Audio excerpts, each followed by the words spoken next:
Hello viewer, स्वागत है आपका मेरे YouTube channel study with doctor Pawan Oberoi पर। मैं doctor Pawan Oberoi, head of department faculty of commerce, Bhagwati college Meerut.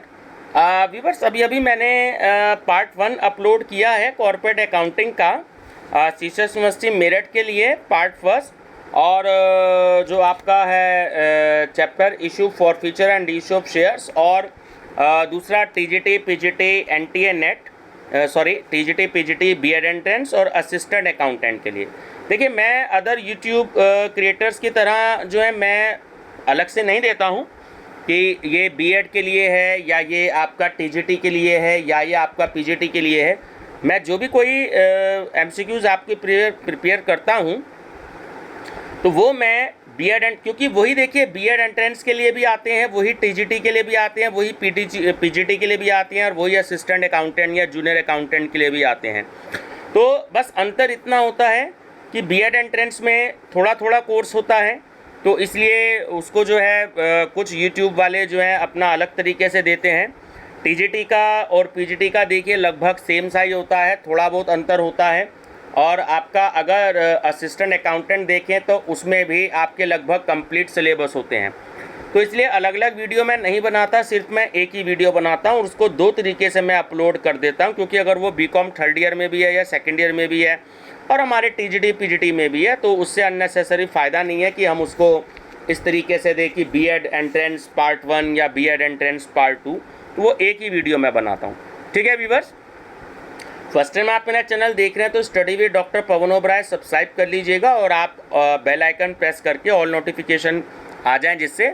और सभी स्टूडेंट्स प्लेलिस्ट जरूर विजिट करिएगा, क्योंकि प्लेलिस्ट में एक तो ये चैप्टर वाइज है मेरी कॉर्पोरेट अकाउंटिंग की प्लेलिस्ट सीसीएस यूनिवर्सिटी के हिसाब से, एक है सीसीएस यूनिवर्सिटी के प्रीवियस ईयर सोल्ड पेपर के नाम से कॉर्पोरेट अकाउंटिंग, और एक प्लेलिस्ट है MCQs on BEd entrance TGT और पीजीटी के। ठीक है, तो जैसे ही ये सीसीएस यूनिवर्सिटी मेरठ के पेपर ख़त्म होते हैं तो मैं आपको अलग से टीजीटी पीजीटी के क्वेश्चन और असिस्टेंट अकाउंटेंट के क्वेश्चन में आपको अलग से भी कराऊंगा। ठीक है व्यूअर्स, चलिए, अगर कोई इसकी पीडीएफ लेना चाहता है तो वो नीचे जो मोबाइल नंबर दे रखा है डिस्क्रिप्शन बॉक्स में, तो वो उस पर मुझसे कॉन्टैक्ट कर सकता है, तो उसको पीडीएफ अवेलेबल हो जाएगी। चलिए व्यूअर्स, तो पार्ट 2 डिस्कस करते हैं। अंश हरण के अंशधारी को नोटिस देना होगा, तो कम से कम 14 दिन का नोटिस देना होता है। ठीक है, हमीद ने अपने द्वारा खरीदे गए अंशों में से 100 अंशों पर 5 रुपये प्रति अंश की दर से मांग राशि का भुगतान नहीं किया और अंशों का अंकित मूल्य 10 रुपये था, तो हरण की प्रविष्टि क्या होगी? तो जो शेयर फॉरफिटेड हैं उनकी प्रविष्टि क्या होगी? तो उनकी होगी share capital account debit 1000, to share final call account and to forfeited shares account. तो ऑप्शन नंबर ए जो है वो करेक्ट होगा। रोहित ने 300 अंशों पर आवंटन व मांग राशि नहीं चुकाई, तो कंपनी ने 100 रुपये वाले अंश 110 रुपये प्रति अंश जारी किए थे। 30 रुपये एप्लीकेशन पर, 50 रुपये अलॉटमेंट पर और 30 रुपये मांग पर कॉल पर दे थे, तो हरण की प्रविष्टि क्या होगी? तो इनके शेयर को फॉरफिटेड कर लिया गया, तो उसके जर्नल एंट्री क्या होगी?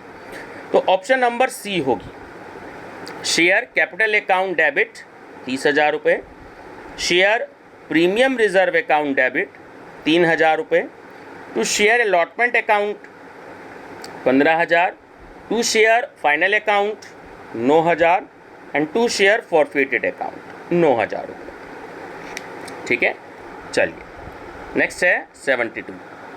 सुदर्शन की एक्स लिमिटेड से 20 रुपये अंश आवंटित की है। ठीक है, सुदर्शन को एक्स लिमिटेड से 20 अंश आवंटित किए गए। ये अंश 100 रुपये अंकित मूल्य के थे, जिस पर कंपनी ने 30 रुपये आवेदन पर, 50 रुपये आवंटन पर, 30 रुपये प्रथम मांग पर मांगे। तो सुदर्शन द्वारा मांग राशि ना चुकाए जाने पर कंपनी ने अंशों का हरण कर लिया, तो हरण की प्रविष्टि होगी। तो इसकी होगी C, share capital account debit 20,000, to share final call account debit 6,000, to share forfeited account. ठीक है, चलिए नेक्स्ट है 73। कंपनी ने एक अंशधारी सचिन के 30 प्रति अंश 100 रुपये का हरण किया। अंशधारी 10% बट्टे यानी डिस्काउंट पर जारी किए, अंश जो थे वो 10% डिस्काउंट पर जारी किए गए थे। 30 रुपये आवेदन पर, 30 रुपये आवंटन पर और शेष राशि प्रथम याचना पर दे थी। तो हरण की प्रविष्टि क्या होगी? तो ऑप्शन नंबर सी जो है वो इसमें आपका सही होगा। ठीक है कि share capital account debit 3000, to share first and final call account 900, to discount on issue of shares account 300 और to share for future accounts. ठीक है, sorry share for to forfeited shares account 1800। ये ऑप्शन नंबर सी आपका इसमें सही है। चलिए next है, हरण किए गए अंशों पर पुनः निर्गमन के बाद अंश हरण खाते के साथ क्या व्यवहार किया जाता है? तो सी, पूंजी संचय खाते में हस्तांतरण करते हैं। जब तक अंशों का पुनः निर्गमन ना किया जाए अंश हरण खाते को आर्थिक चिट्ठे में किस प्रकार दिखाते हैं? तो सी सही है कि अंश पूंजी शीर्षक में निर्गमित पूंजी में जोड़कर। पुनः निर्गमन बट्टे पर किया जाने पर, पुनः निर्गमन बट्टे यानी डिस्काउंट पर किया जाने पर डिस्काउंट की राशि को दिखाते हैं। तो ऑप्शन नंबर बी सही है, अंश हरण खाते में। पुनः निर्गमन प्रीमियम पर किए जाने वाली प्रविष्टि क्या होगी? तो option B, bank account debit, to share capital account, to securities premium reserve account. Company ने 1000 अंश प्रति अंश 10 रुपये का 9 रुपये पर निर्गमन किया। ठीक है, आवेदन पर 2 रुपये, आवंटन पर 3 रुपये, प्रथम मांग पर 4 रुपये, द्वितीय मांग पर 1 रुपया। अंशधारी ने आवंटन व प्रथम मांग राशि नहीं चुकाई। तो अंश हरण के बाद 8 रुपये पूर्ण प्रदत्त की दर से पुनः निर्गमित प्रविष्टि होगी। वो होगी option C, bank account debit, forfeited shares account debit, to share capital account. ठीक है, 8000 रुपये बैंक अकाउंट में आ जाएंगे, 2000 रुपये फॉरफिटेड शेयर अकाउंट्स में आ जाएंगे और 10,000 रुपये टू शेयर कैपिटल अकाउंट में आ जाएंगे। उपयुक्त अंशों को 10 रुपये प्रति अंश पुनः निर्गमित करने पर अंश हरण खाता बंद होगा। तो ऑप्शन बी सही होगा, फॉरफिटेड शेयर्स अकाउंट डेबिट 2000 रुपये टू कैपिटल रिजर्व अकाउंट। ठीक है, 2000 रुपये। कंपनी द्वारा 10 रुपये वाले 200 अंशों का जिन पर 6 रुपये मांगे गए थे एवं 10% डिस्काउंट पर निर्गमित किए गए और उन्हें हरण किया गया। अंशधारी ने केवल 2 रुपये प्रति अंश चुकाए थे। इनमें से 160 अंश 6 रुपये प्रति अंश की दर 8 रुपये प्रदत्त मानते हुए पुनः निर्गमित किए गए। पुनः निर्गमन की प्रविष्टि क्या होगी? तो इसमें आपका ऑप्शन नंबर जो सी है वो सही है कि bank account debit, discount on issue of shares account debit, forfeited shares account debit और टू शेयर कैपिटल अकाउंट। ठीक है, बैंक अकाउंट में 960 रुपये, discount on issue of shares account में 160 रुपये और फॉरफिटेड शेयर्स अकाउंट में 160 रुपये और टू शेयर कैपिटल अकाउंट में 1280 रुपये। यही है कि अगर उपयुक्त स्थिति में अंश हरण खाते के शेष के हस्तांतरण की प्रविष्टि क्या होगी? तो ऑप्शन बी सही रहेगा कि forfeited shares account debit 400 to capital reserves account. ठीक है, 400 रुपये। चलिए नेक्स्ट है, discount on issue of shares account को अपलिखित किया जाता है तो उसको पूंजीगत लाभों एवं अंश प्रीमियम खाते में से, अंशों को प्रीमियम पर निर्गमित करने पर प्रीमियम की राशि का उपयोग किया जाता है बोनस अंश निर्गमन में। जब अंशों के पुनर्गठन पर लाभ को हस्तांतरित किया जाता है जब्त अंशों के पुनर्गठन पर लाभ को हस्तांतरित किया जाता है तो वो होता है बी, पूंजी संचय खाते में। एक कंपनी के अंश प्रमाण पत्र निर्गमन हेतु अनुमति आवश्यक है, तो वो है एक संचालक मंडल के प्रस्ताव की। 100 रुपये का एक अंश जिस पर 80 रुपये मांगे गए लेकिन 50,000 रुपये चुकाए गए, तो हरण करने पर अंश पूंजी खाता डेबिट होगा, तो वो होगा 80 रुपये का। ठीक है। कंपनी की अधिकृत पूंजी का आशय है, तो वो ऑप्शन नंबर बी सही है कि पार्षद सीमा नियम में उल्लिखित अधिकतम सीमा।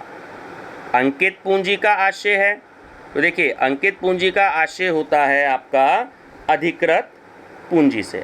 ठीक है। अभिदत्त पूंजी है, अभिदत्त पूंजी होती है ऑप्शन बी की अंशधारियों द्वारा चुकाई गई पूंजी। मांगी गई पूंजी का आशय है ऑप्शन ए कंपनी द्वारा निर्गमित अंशों के संबंध में मांग ली गई पूंजी।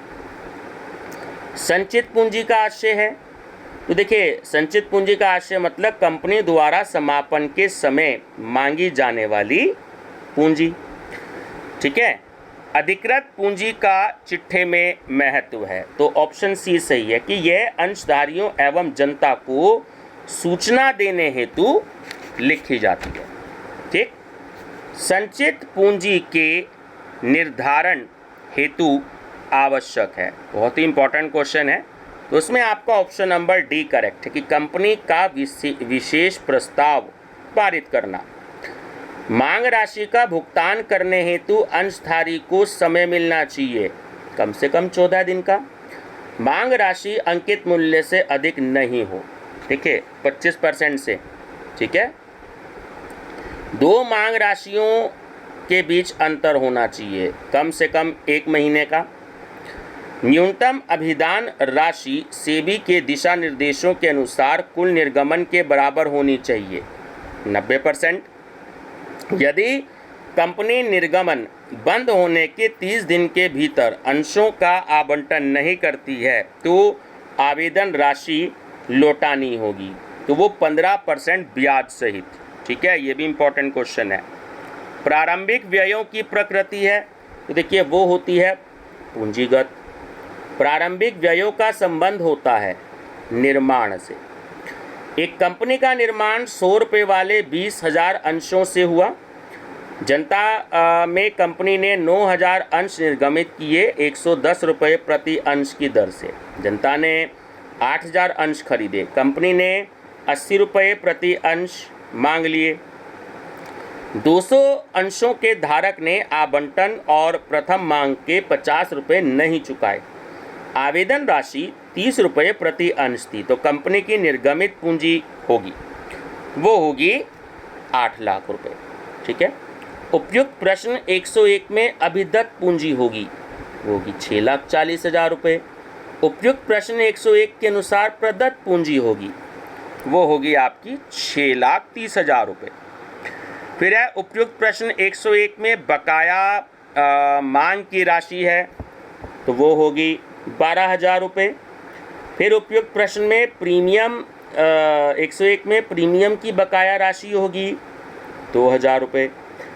ठीक है, सारी चीज़ होगी। एक क्वेश्चन है और उस पर जो थे 4 क्वेश्चन और अलग से पूछ लिए, तो कभी कभी ऐसे क्वेश्चन भी आ जाते हैं यूनिवर्सिटी में भी और टीजीटी पीजीटी में भी। एक्स ने 200 अंश प्रति अंश 100 रुपये खरीदे।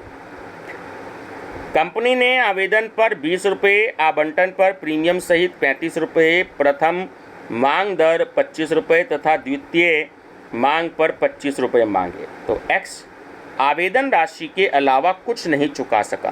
प्रतिभूति प्रीमियम की रद्द की गई राशि होगी, तो वो होगी आपकी केवल 1,000 रुपये।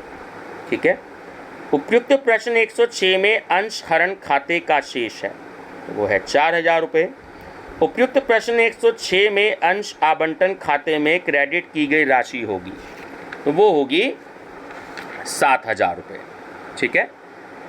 प्रीमियम पर निर्गमित अंशों की प्रीमियम पर निर्गमित अंशों पर प्रीमियम की राशि प्राप्त होती है, तो देखिए वो होती है आपकी आवंटन के साथ भी, आवेदन के साथ भी और मांग राशियों के साथ भी, है ना। तो सही आंसर है उपयुक्त सभी। और लास्ट क्वेश्चन है प्रतिभूति प्रीमियम खाता चिट्ठे में दिखाया जाता है, तो वो ऑप्शन भी सही है कि दायित्व पक्ष के संचय एवं आधिक्य शीर्षक में।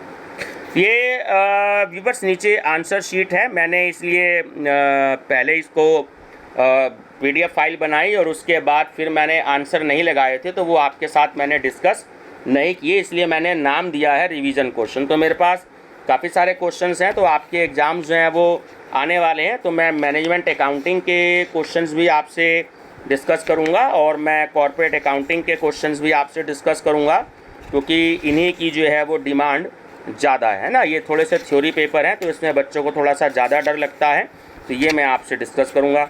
ठीक है व्यूवर्स, तो ये सारे क्वेश्चन जो हैं मेरी प्लेलिस्ट में मिलेंगे। तो वीडियो पसंद आए तो लाइक शेयर सब्सक्राइब जरूर करते रहिएगा।